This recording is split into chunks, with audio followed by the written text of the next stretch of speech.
Yeah. So yeah, roasting process is definitely one of the big challenge for like communication with customers. Roaster's position when I explain my roasted coffee to the cafe owners or customers, it is so hard to communicate about the flavor because everyone perceive same flavor in different way. So, is there any particular way or your style of communication on the flavor with your customers? I try and you just have to listen to people and talk to them, and ask them questions and be willing to hear the feedback.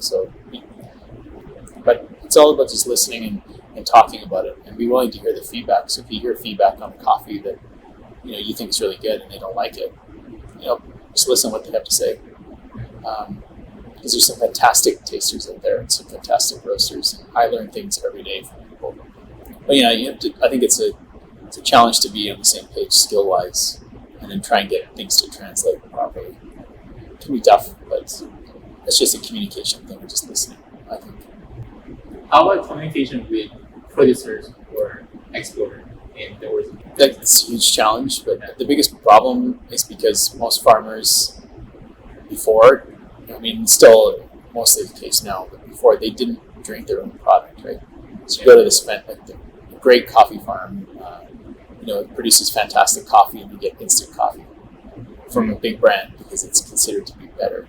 So, it's amazing that farmers are drinking their own coffee and appreciating it.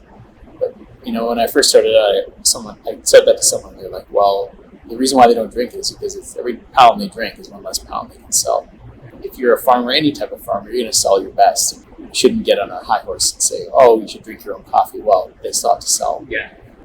Is there any particular things that farmers are demanding to the importers? Because, the most thing they want to know is, what people think of their coffee. Where does it go? Because they're just as curious about where it ends up as we are about where it comes from. So they're trying to keep them, on the same page about where their coffees end up and the feedback. So it's important to keep them as part of the feedback loop as well. That's a challenge as an importer too. So you're constantly talking to different people and different cultures and different languages, trying to make the most of that can be tough, but can be really rewarding as well. Yeah. When our last guest was Jill, and her main topic was sustainability. And she did a few researches during the SCA course. Yeah, she needed to do certain projects. So she did a survey with different producers, and she said the most common answer that the farmers want for us is just know who they are and where the coffee source is from. So in the green importers point of view, what is that mean for the producers? Oh, I think it's powerful for sure. To hand someone their product back in a bag with a label and it's got the family name on it, and it's a real sense of pride, I would say, if I'm speaking for them, based on the feedback that I get. Yeah, it's a huge sense of pride. But on the same token, you have to treat that responsibly too, right? So if you're going to use their name and pictures of them at their farm and stuff, it should be done in an ethical way and with their permission. And I'm uncomfortable with saying something is mine. The coffees aren't mine; they're their coffees. Yeah. And so we always market it like that. We're working with them, they don't work for us. We work with them to promote their name and their coffee in as fair a way as possible. We're not interjecting ourselves into the transaction. It's not something we advertise that we're out selling these coffees. It's the farmers' coffees. That's what we try and push as much as possible. But yeah, every time we bring those bags back to origin, it's a huge sense of pride. Yeah. And you briefly mentioned bonus payments. Can you explain a little bit further about the bonus payments? Depends on the country that you work in, but farmers usually have a set amount that they can sell their coffee for, whether that's in cherry form, like in fruit form, or in processed parchment form, or whatnot. We always try and pay higher prices than they can get locally, obviously, and much higher in some cases, to reward them for the quality that they produce. We try and, as much as we can, tie those prices that we pay to the cost of production, not to the sea market. because we want to be able to go back. I meet these people face to face. I don't want to go back and like some big shot, and knowing that we ripped them off with their product. So if I'm going to be face to face with them, I want them to be proud and happy with the transaction we did last year. So yeah. And yes, especially coffee. Is it kind of like set? There's no set definition of specialty coffee, right? Is it commonly used term, or is it actually the term? I think from the SCA they say anything that scores above 80 points is considered quote specialty. Yeah. But as we all know, an 80-point coffee and an 88-point coffee are completely different universes. So, perhaps there needs to be some more work done into that. But yeah, for us, what we try and do is 85 plus on every coffee that we work with. And then what is your definition of specialty coffee?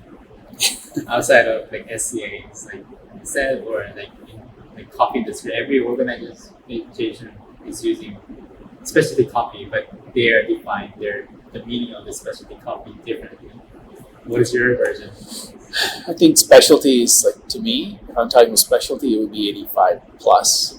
And then that 80 to 85 range is not my term, it's someone else's term, but they call it high commercial coffee. So commercial coffee would be 80 points and below. So commercial is the general stuff you get. High commercial, you can still serve it and brew it in a really good way. It's still tasty, but it's not like one of those eye-popping wow coffees. So for me, 85 plus is what I would use as a term, but that's only my opinion. I think what people need to think about on the consumer side and on the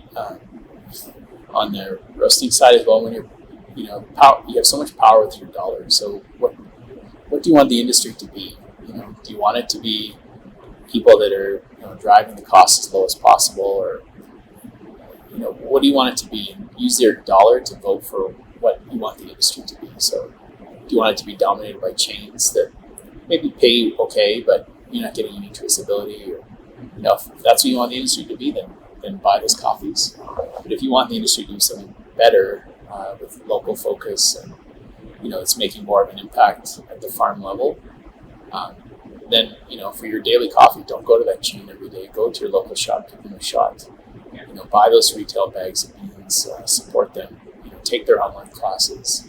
It might cost you more, but cheap coffee has a massive cost. Massive. It's like cheap anything that, like a t-shirt that costs $1. The amount of